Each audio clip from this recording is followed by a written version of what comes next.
নমস্কার। আপনাদেরকে খুব গুরুত্বপূর্ণ দু তিনটি বিষয় জানানোর জন্য আমি মিট করেছি। প্রথমত, গতকাল তিলজলা পিএসে যে আপনার অগ্নিসংযোগ এবং দুর্ঘটনা ঘটে, যাতে দুজন মারা গেছিলেন, 3 জন আহত হয়েছিলেন। কালকেই আমরা 4টি দপ্তরের সমন্বয়ে একটি কমিটি করেছিলাম এবং আমরা আজকে ফার্স্ট আওয়ারই কমিটি রিপোর্ট দিতে বলেছিলাম। এই কমিটি রিপোর্টে যা পাওয়া গেছে, এটা আমাদের রাজ্যে বা কলকাতার ক্ষেত্রে একটি অশনি সংকেত। ওই অবৈধ ওয়ার্কশপ বা কারখানায় কোনো বিল্ডিং প্ল্যান নেই। বিল্ডিং প্ল্যান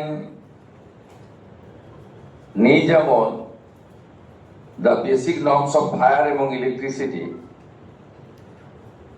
সেগুলো ওখানে ছিল না, কমপ্লিটলি অবৈধ। আমরা এই ঘটনার পরিপ্রেক্ষিতে কতগুলো অ্যাকশন নিয়েছি। তিলজলা পিএস এর কেস নম্বর 226, তাতে ওই অবৈধ কারখানার মালিক শেখ নাসির এবং শামীম মোহাম্মদ, তাদেরকে গ্রেপ্তার করা হয়েছে আজকে সকালে। আমরা বিদ্যুৎ সরবরাহকারী সংস্থাকে পার্মানেন্ট ইলেকট্রিক ডিসকানেকশন করার অর্ডার দিয়েছি এবং সিএসসি কে বিদ্যুৎ সচিবের মাধ্যমে জানানো হয়েছে যত এই ধরনের বিল্ডিং প্ল্যান স্যাংশন নেই, অবৈধ কারখানা আছে, বিশেষ করে কসবা, তিলজলা, মমিনপুর, ইকবালপুর সহ এই এলাকাতে, ইমিডিয়েটলি একটি ইন্টারনাল অডিট করে যাদের যাদের বিল্ডিং প্ল্যান স্যাংশন নেই তাদের ইলেকট্রিসিটি ডিসকানেক্ট করার জন্য আমাদের পৌর নগর উন্নয়ন সচিবকে নির্দেশ দেওয়া হয়েছে একদিনের মধ্যে ওই অবৈধ স্ট্রাকচার ভেঙে ফেলার জন্য কেএমসির উদ্যোগে কলকাতা পুলিশের সাহায্য নিয়ে।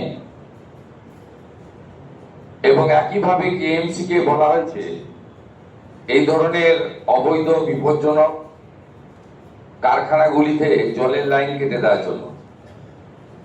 আমরা এতে 0 টলারেন্সের নীতি নিচ্ছি। যারা সতর্ক হতে চান সতর্ক হয়ে যান, যারা বেআইনি কাজকর্ম করছেন তাদেরকেও আমরা সংশোধিত হতে এবং এই ধরনের কাজ থেকে বিরত থাকার জন্য কড়া নির্দেশিকা এবং পরামর্শ দিচ্ছি।